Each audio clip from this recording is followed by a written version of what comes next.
Have you ever wondered how the greatest voices in country music etched their legends into vinyl before they could spell half the words they sang? Tonight we leave the lecture hall behind and climb onto a rattling tour bus bound for dirt roads, prison yards, and smoky honky-tonks, searching for a truth the textbooks missed. Sometimes a missing diploma becomes rocket fuel for unstoppable sound. Stay through the final note, because the last surprise will change the way you hear every crackle of an old record. Hank Williams Sr. grew up hawking peanuts on Montgomery sidewalks, a lanky boy balancing a cheap guitar as though it were a lifeline. He could barely read sheet music, so he turned street corners into classrooms, memorizing church hymns and blues licks taught by an itinerant black guitarist locals whispered about after dark. Pain hit early. Undiagnosed spinal troubles, a bottle that felt like medicine, a marriage that felt like a song stuck on the wrong key. Out of that chaos, he poured ballads sharper than any sermon. "Your cheatin' heart, I'm so lonesome I could cry," lines birthed in the cab of a Cadillac. Scribbled on motel stationery, he asked bandmates to spell check. By 29, Hank was found lifeless in the back seat. Speculation swirling around pills and whiskey, but his couplet-packed notebooks kept traveling, teaching generations of polished performers how to bleed honestly in 3 chords. He earned the nickname the hillbilly Shakespeare, not from English teachers, but from barroom drunks who swore they felt their own secrets hiding in his verses. Radio audiences, unaware he sometimes misspelled the song titles on set lists, memorized every line anyway. When the Grand Ole Opry first booked him, management worried the rural boy might flub the sponsor tags. Yet he rehearsed them like back porch gossip and delivered smoother than city announcers. Each misprinted poster, each slurred vowel, only widened the myth. In a world that prized polished diction, Hank proved velvet truth can hide inside a cracked drawl. Loretta Lynn traded textbooks for a wedding ring at 15, and coal dust settled where chalk should have. Contracts looked like hieroglyphics when she hit Nashville, and dependable men in pressed suits used that blindness to lock her publishing away for decades. Yet ignorance of legal jargon never muted her pen. The Pill and Rated X aired subjects nobody else dared. Birth control talk, battered wives, working woman dignity. Banned records meant exploding jukebox sales, and every radio station that boycotted her had to explain why housewives kept dialing the request line. The irony is that while lawyers exploited her, she was secretly studying them, turning every betrayal into lyrical ammunition. When a male DJ sneered on air that she should stick to housework, she mailed him a broom with concert tickets tied to the handle. At gigs, she read fan letters aloud backstage, practicing new vocabulary until it rolled smooth enough for a rhyme. Years later, when she finally won her royalties back, she paid the court clerk with a cashier's check signed in bright turquoise ink, laughing that it matched the color of her first mining camp dress. Merle Haggard learned his ABCs from a correctional officer who slid dog-eared paperbacks under cell bars at San Quentin. After watching Johnny Cash thunder through a prison concert, Merle swore never to spend another holiday staring at razor wire. He earned a GED, built calluses on a pawn shop guitar, and walked out owing the state little more than a promise. 5 years later, the same governor who once signed his intake papers signed his full pardon, the ink still wet when Merle stepped on stage and growled, "Mama tried," a confession turned national anthem for the stubborn. Inside Studio A at Capitol Records, engineers marveled that Merle could remember entire lyric sheets after a single read-through, a skill he credited to memorizing cell block numbers during head counts.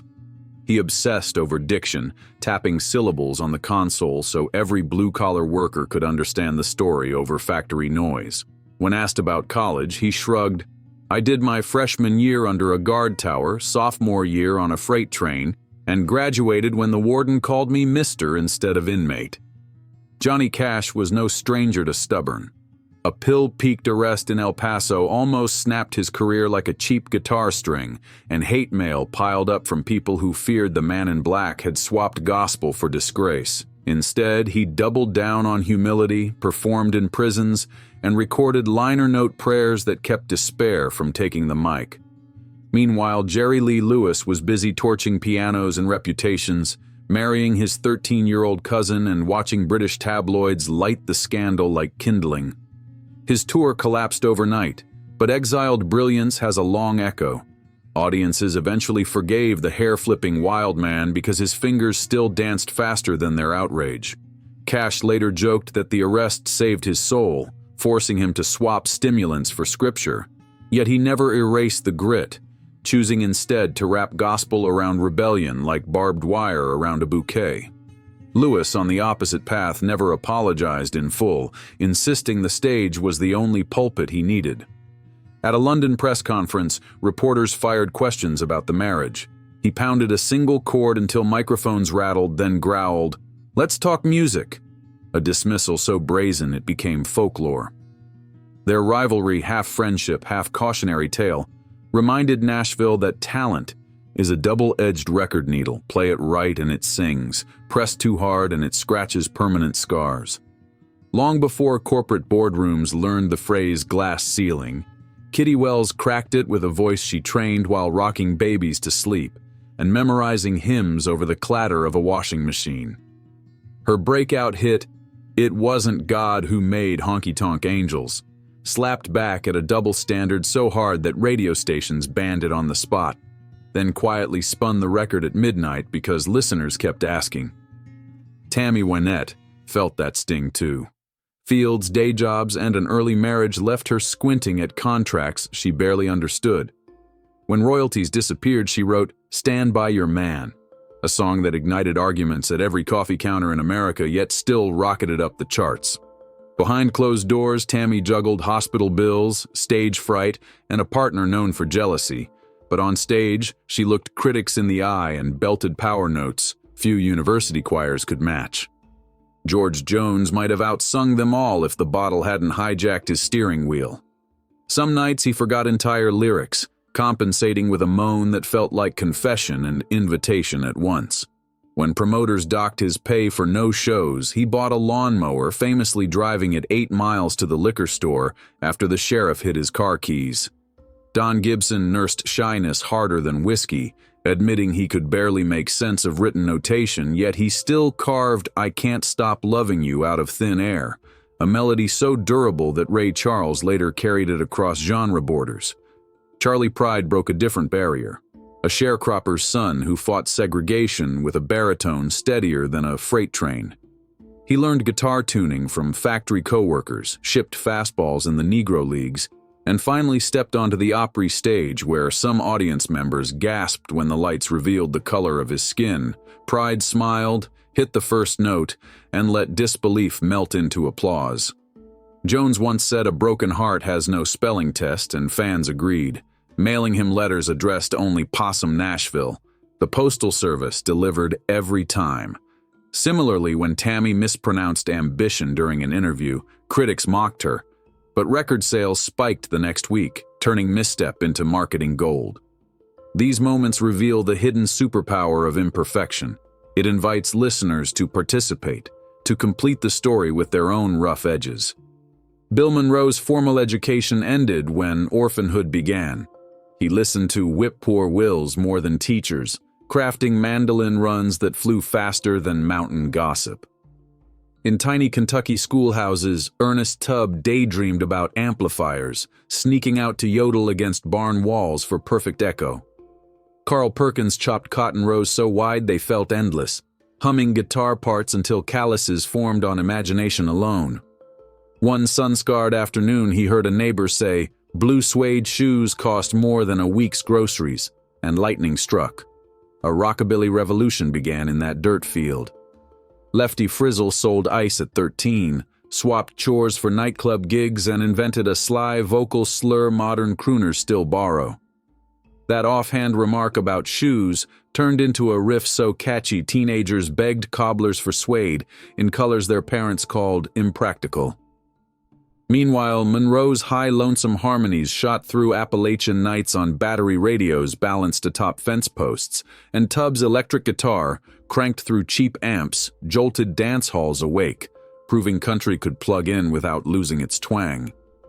Lefty, always a step ahead of the beat, taught future rock stars the art of bending a vowel until it became both note and drum fill, rewriting rural dialect into universal slang without ever passing a formal theory exam. Roy Acuff sharpened his showmanship barking at carnival crowds before he ever tuned a fiddle. His dropout status didn't block him from turning the Opry into a nationwide phenomenon. Little Jimmy Dickens, barely 5 feet tall, used humor like stilts, memorizing entire set lists because reading them under dim stage lights strained his eyes. Del Reeves built fake CB radios on stage, spinning road songs that truckers adopted as campfire scripture, all without diagramming a sentence. Red Savine spoke his lyrics more than he sang them. Audiences wept anyway, proving that a story delivered by heart can bypass literacy altogether. One night in Wichita, Acuff lost his voice mid-show, so he whistled an entire fiddle tune, and the crowd stomped so hard dust fell from rafters. Dickens, noticing, scribbled a joke on his set list in shaky capitals. "Learn to whistle before you croak." Reeves kept a notebook of truck stop slang, mining it for lyrics, while Savine recorded late at night to capture the gravel in his throat that only appeared after a day of silence. Their methods were unorthodox, but audiences didn't ask for diplomas, they asked for goosebumps. So what secret threads stitched these diploma-free journeys together? First, adversity makes its own curriculum.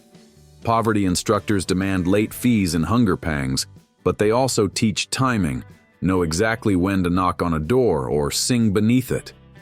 Second, illiteracy can trigger superhuman memory. When sheet music is useless, your mind photographs every lick, every lyric, every untuned moment. Third, scandal, regret, and jail cells provide plot twists no creative writing seminar would dare assign. Yet the biggest lesson may be resilience. Each of these artists faced a locked gate and decided walls were just bigger instruments waiting to resonate. Fourth, they cultivated an outlaw MBA in marketing. If the establishment slammed a door, they set up a stage on the street outside. Fifth, they mastered empathy. Illiteracy taught them to study faces, to read rooms quickly, to sense when a hush wanted to turn into a shout. Finally, each setback became melody fodder, because when you don't know the textbook ending, you invent your own coda and dare the world to hum along. Imagine Hank hunched over motel stationery, asking the rhythm guitarist to spell difficult words while the clock ticked toward sunrise gigs. Picture Loretta at a conference table nodding politely at men who thought they owned her future, then walking out and making a career so massive they asked for her autograph on the way down.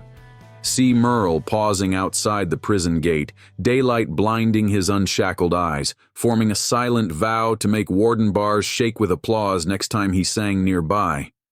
Hear Cash backstage at Folsom convincing anxious guards that art could tame chaos for exactly 2 songs and 40 desperado minutes. Feel Jerry Lee's sweat hitting ivory, keys splintering, fans screaming, critics scribbling, history deciding whether genius or scandal would headline the next morning. Watch Kitty pin laundry on a line while humming a melody that would topple gender politics before her youngest finished teething. Watch Tammy sign hospital discharge papers, breathe through stitches, then step under stage lights and hold a microphone like a battle flag. Track George's lawnmower through dew-soaked roads, each blade rotation another unresolved chord progression. Witness Don Gibson late at night staring at a radio dial, trying to find a station playing something sadder than his thoughts, failing, and writing one instead. See Charlie Pride polishing baseball cleats in a dim dugout, dreaming of stadium roars that would eventually echo his name in harmony instead of box scores. Feel Bill Monroe's mandolin tremble against his chest as he realizes a chorus of high, lonesome voices can drown grief more surely than any hymn book. Catch Ernest Tubb inhaling diesel fumes outside a roadside diner, tasting future tour miles. Glance at Carl Perkins rolling a cigarette with calloused fingers still buzzing from a new chord shape. None of them needed Latin roots to understand heartbreak. They studied rust on farm gates, neon reflections in bar mirrors, and loneliness clinging to motel curtains. College students may analyze literary symbolism, but Hank's wobbling drawl turns theory back into blood and bone. A professor can explain iambic pentameter. Loretta just shows you how it sounds when a coal miner's daughter discovers her own heartbeat is a snare drum. Years later, music executives proudly hand out honorary degrees at televised ceremonies, but many of these pioneers would grin and ask where the cafeteria line is before slipping out a side door to make another record. A diploma looks lovely framed on a wall, yet it never sang harmony at sunrise or convinced a sheriff to extend curfew for one more encore. Loretta accepted her honorary doctorate wearing a sequined gown that glittered like Kentucky quartz, then clucked playfully, "Mama said I'd get my degree someday. Sorry it took me 6 decades." The audience roared because the joke also felt like a victory lap over every doubter who equated education with destiny. So the question lingers like feedback after the amps cut off. If genius grows in the gaps, how many future legends are hammering chords in trailer parks tonight, afraid their spelling errors are louder than their melodies? Maybe the next Hank is scribbling lyrics on a fast food receipt, the next Loretta humming over factory machinery, the next Pride timing swing after swing in a minor league cage. The country charts may currently favor polished branding and social media strategy, but vinyl crackle is patient. It will wait for raw voices to break through auto-tune clouds just as surely as sunrise waits for Appalachia. Turn off the lecture, open your ears, and listen for boot heels in gravel. Class is back in session, and the only tuition required is truth. In our final chorus, carry this refrain with you. Education is priceless, but curiosity is free. When schools lock their doors for the night, life keeps teaching the bold and the broken. These artists did not triumph in spite of illiteracy. They triumphed because hardship sliced away everything non-essential until only sound and story remained. That raw clarity sticks to the ribs of every listener who has ever cried beside a dashboard radio. The next time you slide a classic country record onto the turntable and the needle drops, remember you are hearing the echo of front porch lessons, prison yard promises, and coal town lullabies. Let that echo remind you that brilliance often blooms in the soil nobody bothered to plow. Stay curious, keep the volume up, and never ignore a voice just because it learned its ABCs in the key of life instead of the classroom. Truly. Before we fade the lights, think about how their legacy echoes through modern playlists. Algorithms curate songs with sterile precision, yet every digital stream still carries the fingerprints of those unschooled pioneers. When a teenager in Jakarta sings along to Blue Suede Shoes, he is really harmonizing with Cotton Field Calluses from Tennessee. When a playlist shuffles to Coal Miner's Daughter, it stitches Appalachian poverty into Bluetooth earbuds on a city subway. Not one of those original artists could have imagined metadata tags, automated subtitles, or lyric scroll videos. But their unpolished truths slip past artificial intelligence the same way they once slipped past radio sensors. The lesson couldn't be clearer. Technology may edit vowels, measure loudness, and predict trends, but it cannot manufacture the trembling urgency of a voice that learned melody before literacy.